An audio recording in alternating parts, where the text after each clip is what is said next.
How you doing, everybody? Listen, I hope you're all well. It's June the 6th, 2012. It's later on in the afternoon, and I just wanted to talk about what's going on with these German banks. This Moody's rating agency, this American ratings agency, has downgraded 7 of them, and I think the timing of it's quite interesting and probably quite significant, because they're generally throughout the world, all these financial gurus are talking about Greece and what's going to happen and all the rest of it. And I just think it opens up a new can of worms for Germany, basically, because all of a sudden, up until now, we, just the ordinary citizenry at large, were of the opinion that Germany and the German banks were unaffected by all this sort of stuff. But of course we know that's not the case. We know they're just affected the same, but there was no talk about it, and now all of a sudden it's out in the open.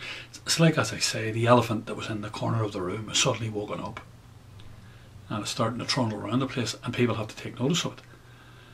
We've already discussed this many times. The vast, not all of them, but the majority of European banks, especially the large ones, that are exposed to these property derivatives and in turn mortgages across the boards, have, are not declaring the real value of the assets that are on their books. If they did a mark the market, a marked the asset value that they had that are real to the actual market value that they are today, they'd all be declared insolvent or bankrupt. And that's not going to happen, of course, so there's no use talking about it or speculating about it.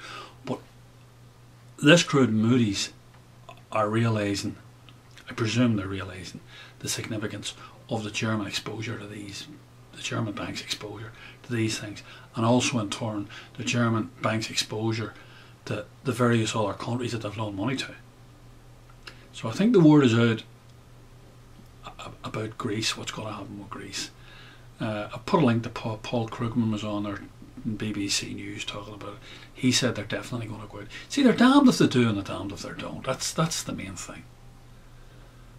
If they lock themselves into an austerity programme, they're going to be locked in for a generation for the next 10 or 15 years.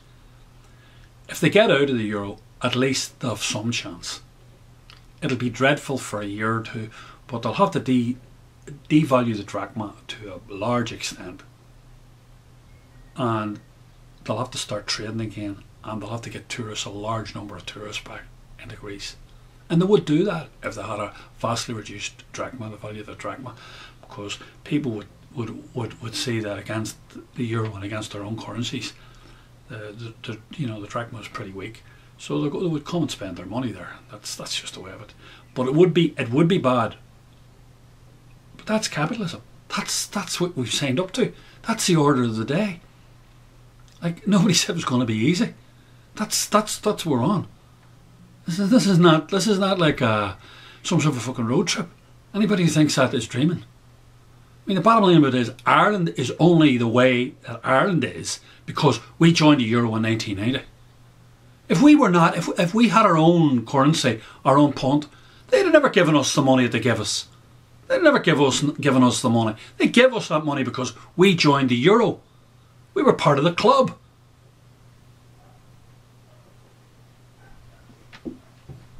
And they threw the money at us right, left and centre, and the mad paddies went out and gambled it on houses. They thought the houses were horses.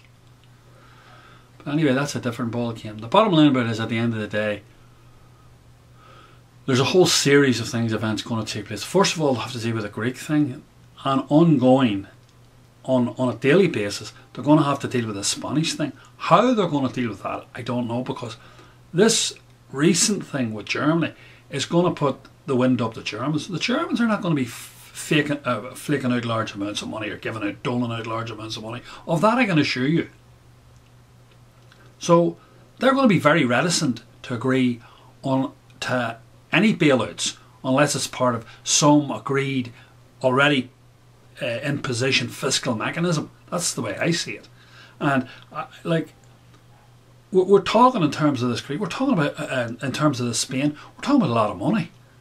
I think the initial thing they want is between 50 and 75 million. There's all sorts of figures been bandied about, but the they reckon over a period of a couple of months, it could be as much as 200 billion.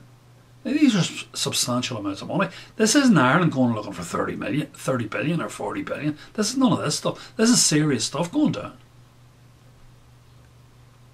So we're talking about big countries in big trouble, and it'll be interesting to see how this latest news clears the German mind and makes them think about themselves, because up until now they've been thinking about all these other countries that are on the periphery of Europe and how they're going to deal with them.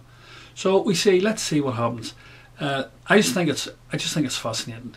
We live, as I say, in fascinating times, and events are definitely moving at a hell of a pace.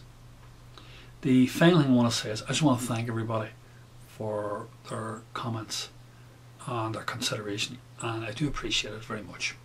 Listen, we're going to talk a lot more, okay? And because there's lots to talk about, of that I can assure you. Okay, good luck.